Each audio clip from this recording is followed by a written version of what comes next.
안녕하세요. 저는 올해 54세 남자이며 오래 다니던 직장을 그만두고 한적한 시골 마을에서 이장으로 살아가고 있습니다. 한적한 시골이긴 하지만 워낙에 대도시랑 거리가 가까워서 살아가는데 전혀 불편함은 없습니다. 저는 대도시에서 15년 정도 직장 생활을 했습니다. 사랑하는 여자를 만나서 결혼도 했지만 그녀는 오랜 암 투병으로 세상을 떠나갔죠. 제 아내는 위암이었습니다. 위에 커다란 암덩어리가 있다는 말을 들었을 때 세상이 무너지는 것만 같았고 그런 그녀를 어떻게든 살려보겠다고 노력했지만 결국에는 세상을 떠나갔습니다.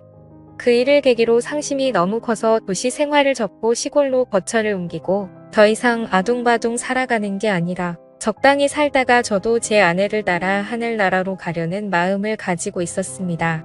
제 인생의 전부였던 그녀를 잃으니까 저도 삶의 의욕이 많이 없어지더라고요. 모아놓은 돈도 없이 그저 하루하루 간단하게 밥 먹고 산을 바라보며 시간을 보냈습니다. 하지만 도시 생활하면서 몸에 배어있는 따뜻한 태도가 어디 가지 않았는지 나이 많으신 어른들과 어울리다 보니 저는 많은 인정을 받게 됐습니다. 그렇게 이 마을로 내려온 지 10년 만에 마을 이장을 맡게 됐습니다. 제가 살고 있는 마을은 워낙에 나이 많으신 분들이 많아서 이장을 할 사람이 저밖에 없기도 했습니다.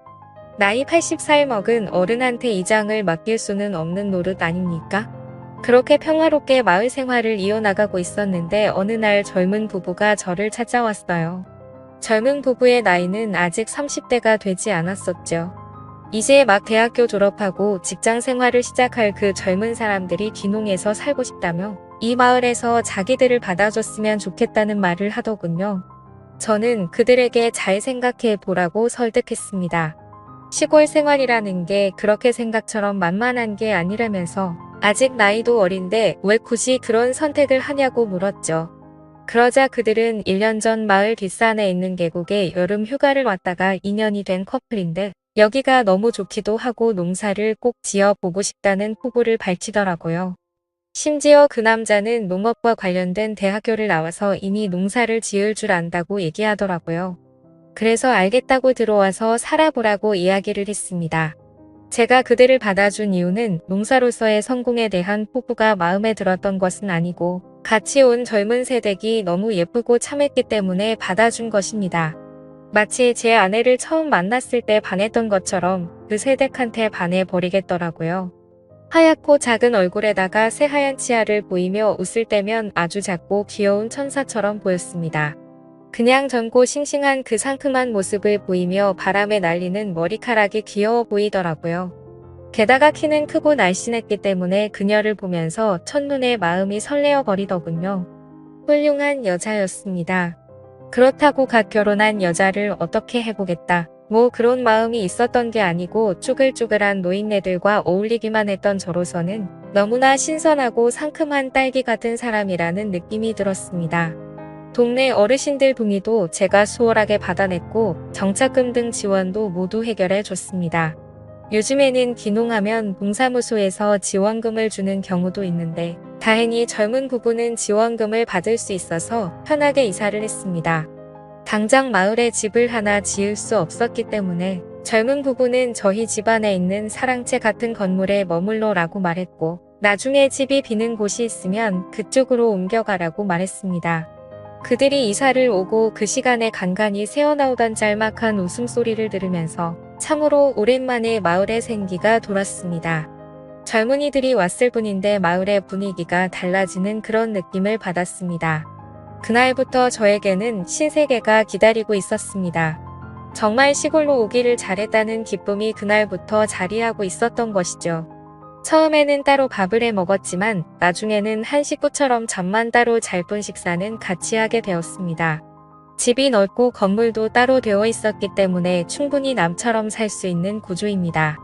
그렇게 밥도 같이 먹고 농사일을 본격적으로 하기 위한 준비들을 하면서 시간을 보내고 있었습니다. 그러던 어느 날 젊은 부부 신랑이 서울에 퇴직금 정리와 몇 가지 물건들 살게 있다고 1박 2일 동안 서울을 다녀오겠다고 말했고 저는 젊은 세대과 둘이서 같이 있게 되었습니다. 방도 아예 따로 썼지만 괜히 여자랑 같은 대문을 쓰고 있다고 생각하니까 마음이 뒤숭숭하더라고요. 이러다가 무슨 일 생기는 거 아닌가 싶고 아무 일도 안 생기는 게 당연하겠지만 은근히 생기기를 바라기도 하는 그런 마음이었던 것 같아요. 남자들은 이런 상상을 조금 하지 않습니까? 그냥 그 정도였습니다. 하필이면 그날 마을에서 가장 돈이 많은 할아버지가 돼지 한 마리를 잡았는데 자기 손자가 서울대학교에 들어갔다면서 마을에서 잔치를 열자고 하더라고요. 점심시간에 그 소식을 듣고 부랴부랴 준비해서 잔치를 열 준비를 하고 자리를 만들었습니다. 그렇게 늦은 오후 시간부터 마을에서 잔치가 열렸고 마을 사람 대부분이 와서 고기를 먹고 술도 한잔하게 됐습니다. 집집마다 담근 술을 꺼내 오기도 하고 세대에게도 술을 따라줬습니다. 그렇게 즐겁게 먹고 마시면서 놀다가 저녁에 해가 떨어지면서 잔치는 마무리되었고 세대과 함께 집으로 돌아오는 길에 세대기 술이 모자라다면서 한 잔 더 하고 싶다는 말을 하더라고요.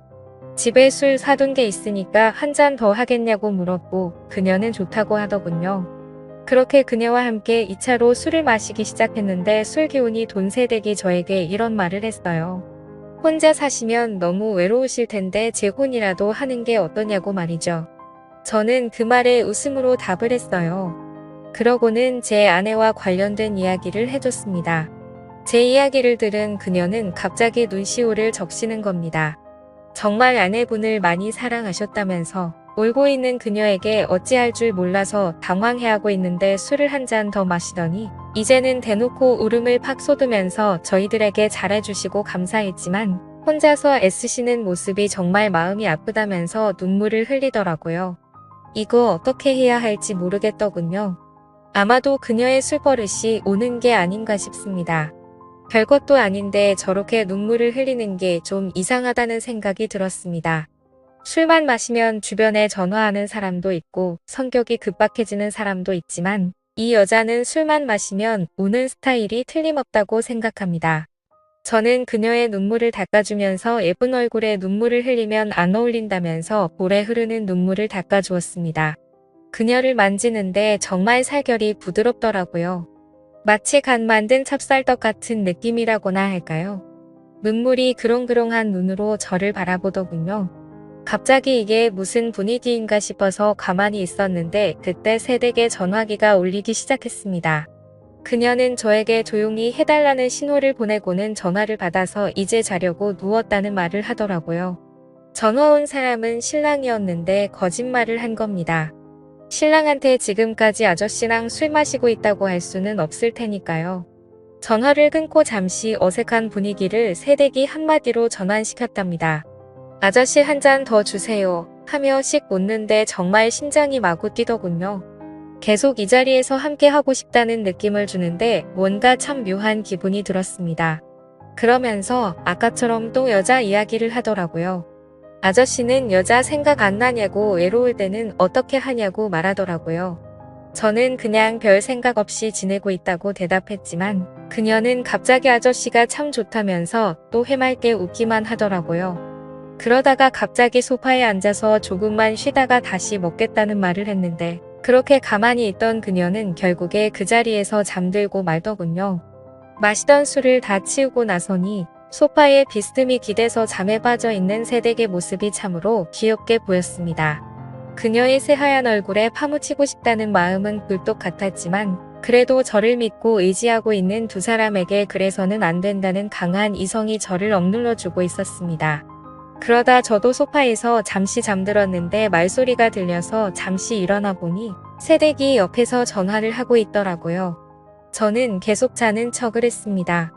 같이 누워있는 이 모습이 뭔가 묘한 느낌이 들었고 갑자기 일어나서 자리를 옮기기도 망설여지더라고요. 그녀는 전화를 끊고 어느 순간부터 제게 다가오더라고요. 저는 그런 그녀의 손을 잡았습니다. 그때부터 저희 사이에는 정적이 흐르기 시작했고 누가 먼저랄 것도 없이 사고를 치고야 말았습니다. 그녀는 저에게 정말 아저씨가 맞냐고 왜 이렇게 건강하냐는 말을 하더라고요. 그래서 저는 새댁이 너무 예뻐서 이렇게 된 거라고 말했죠. 그렇게 같이 시간을 보내고 있는데 문득 그런 생각이 들더라고요. 새댁의 신랑이 오면 앞으로는 이런 순간이 앞으로 없을 거라고 생각하니까 갑자기 또 시무룩해지더군요. 그렇게 아쉬운 시간을 보내고 다음 날이 돼서 신랑이 온다는 연락을 받은 그녀는 저에게 아저씨 이제 어떡하면 좋냐고 나 아저씨랑 또 만나고 싶어질 것 같다는 말을 하더라고요. 그렇게 그 일이 일어난 이후로 남편이 서울에 볼 일이 있다며 올라갈 때가 있었는데 그럴 때마다 저와 그녀는 연인처럼 함께 시간을 보냈습니다. 그리고 그로부터 1년 후 신랑이 집안에 문제가 생겨서 서울로 올라가야 한다는 말을 했고 저는 그 부부에게 작별 인사를 할 수밖에 없었네요. 아주 가끔씩 서로 안부를 묻는다고 전화를 하다가 결국 너무 보고 싶은 마음에 그녀를 찾으러 서울로 가기도 했습니다. 그녀는 서대문구 연희동에 살고 있었는데 우리는 동교동에 있는 작은 카페에서 만났습니다. 우리는 주어진 짧은 시간 동안 너무도 아쉬운 마음이 들더라고요. 그렇게 대화를 하던 중 그녀가 말했습니다. 그냥 남편이랑 확 이혼해버리고 아저씨랑 사는 거 어떠냐는 그녀의 말에 저는 아무 말도 할 수가 없었습니다. 아무리 이 여자와 이렇게 불장난을 하고 있어도 제 마음속에는 오직 하늘나라에 있는 제 와이프밖에 없기 때문입니다. 그녀는 아무 말도 없는 저를 보며 알겠다고 말도 안 되는 소리라는 거 안다고 이제 가보겠다며 가버렸습니다. 차를 타고 가는 그녀의 뒷모습을 봤습니다. 그녀는 결국 한 번도 돌아보지 않더군요. 그리고 지금까지 6개월이 지났는데도 조용한 시간을 보내고 있습니다. 저는 차마 그녀에게 먼저 연락을 못하고 이렇게 있네요. 그녀한테는 아무 소식이 없었습니다. 어느 날 갑자기 대문을 열고 환하게 웃으며 달려올 것만 같은데 그녀가 너무 그립습니다. 그녀도 분명히 저를 그리워하고 있다는 걸 알고 있습니다. 그녀에게 한 번 전화해 봐도 괜찮을까요? 한 번만 더 그녀와 행복한 시간을 보내고 싶습니다. 어떻게 하는 게 좋을까요? 오늘의 사연 여기까지입니다. 감사합니다. 구독과 좋아요 알림 설정 부탁드립니다.